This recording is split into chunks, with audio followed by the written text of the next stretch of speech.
Hey everyone, welcome to the UNC Neurosurgery Med Student Primer Series. I'm Marty Piazza, I'm one of the residents, and today we're going to be talking about primary pediatric brain tumors, and these are most commonly found in the posterior fossa. This isn't going to be an exhaustive review of everything about these tumors, but it should hopefully give you a foundation and some context for them when you see them on your rotations. The four most common primary pediatric brain tumors in order are pilocytic astrocytoma, medulloblastoma, ependymoma, and DIPG, or diffuse intrinsic pontine glioma. So let's start with the most common, pilocytic astrocytoma. They are WHO grade 1, typically found in the cerebellar hemisphere. They oftentimes have a cystic component with an enhancing mural nodule. Gross total resection of the mural nodule is curative. The cyst wall does not need to be resected. About 70% of cases have a BRAF mutation, so if it is unresectable due to location or subtotal resection, you can sometimes use BRAF inhibitors to treat these. Overall, the prognosis is pretty good. It's greater than 95% survival at 5 to 10 years. So here on the left, we have an axial T1 contrasted MR, and then on the right, we have a sagittal T1 non-con MR. You can see on the left image this contrast-enhancing mural nodule. There's a multicystic lesion associated with it in the right cerebellar hemisphere. And then note that the cystic fluid is proteinaceous and more intense or more gray than the black CSF you see on this image. So this is an H&E stain of a pilocytic astrocytoma. They typically have a biphasic pattern, which we don't see here, but they'll have Rosenthal fibers and EGBs, or eosinophilic granular bodies. The EGBs represent lysosomes filled with cellular debris and are these bright round structures you see in this image. And then the Rosenthal fibers are the thick, elongated, darkly pink or eosinophilic corkscrew appearing fibers. They represent long-standing gliosis, and this suggests that these are relatively slow-growing tumors. So medulloblastomas are the most common malignant brain tumors of childhood. They're WHO grade 4, and they comprise a group of tumors arising from the roof of the fourth ventricle and the cerebellar vermis, depending on the type. 40% have seeds in the CSF, so you have to obtain full cranial axis imaging to look for drop mets. These are highly cellular and called small round blood cell tumors, meaning that they're pretty aggressive, but they also are very densely packed as a result, and diffusion restrict on the diffusion-weighted sequences on MRI. The median age of diagnosis is 9 years old, but this varies with the type, and we'll see that on the following slide. So this is a very busy slide, I realize, but this graphic on the right is one that you'll see frequently in association with medulloblastoma when you're talking about the subtypes. And you could spend hours just talking about this figure alone, I feel like. But today, we're not going to go into all the details. I just want to go over a couple of key points. The first is that the Wentz subtype, or the WNT subtype, has the best prognosis. It's a 90% survival rate at 5 years. Unfortunately, it's the least common. It's thought to arise from the cerebellar peduncle, seen in children and young adults. The group 4 subtype is the most common and has a 75% survival rate at 5 years. It is seen in children. It's thought to arise from the midline or cerebellar vermis. The sonic hedgehog subtype, or the SHH subtype, is seen in infants to young adults, has a wide age range there, and has a 75% survival rate at 5 years.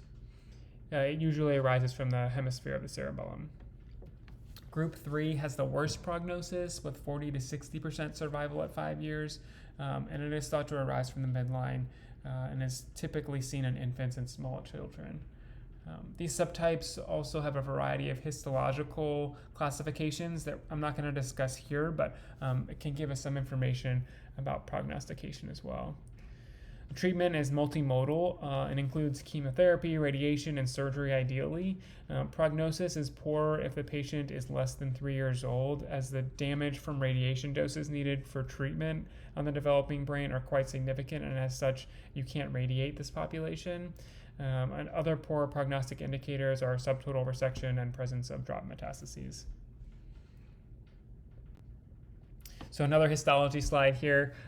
Like I said before, there are many histological subtypes of medulloblastoma that I'm not going to describe, but there are two things you should know about this tumor at your stage. One is that it's highly cellular. Like I mentioned before, it's a small round blue cell tumor, meaning that there's a lot of cells and there's a small cytoplasm to nucleus ratio, meaning that the nucleus takes up most of the cell. And Homer-Wright rosettes. So Homer-Wright rosettes are seen in highly cellular tumors and are characterized by a circular formation of tumor cells around a central region containing neuropil. And you can see many of those in this image, that kind of like central clearing with cells surrounding it. Next up is Ependymoma. They are Hu grade 2 tumors that arise from the fourth ventricular floor out of the foramen of Luschka. That's in contrast to some of the medulloblastomas, which arise from the roof of the fourth ventricle. The ependymomas will arise from the floor of the fourth ventricle. The mean age of diagnosis is 6 years old. There are two subtypes of infratentorial ependymomas. There's posterior fossa A and posterior fossa B ependymomas. They're more often seen in younger children and older children, respectively. And the treatment includes surgical resection and may include radiation as well. So 5-year survival for ependymoma is 50 to 75% over 5 years. It's better in subgroup B, which, remember, are the patients that are oftentimes older and can better tolerate radiation. Extension into the fourth ventricle, anaplasia, and subtotal resection are very poor prognosticators. And if there's a recurrence of the tumor, it's almost a 90% mortality rate, which is a big jump.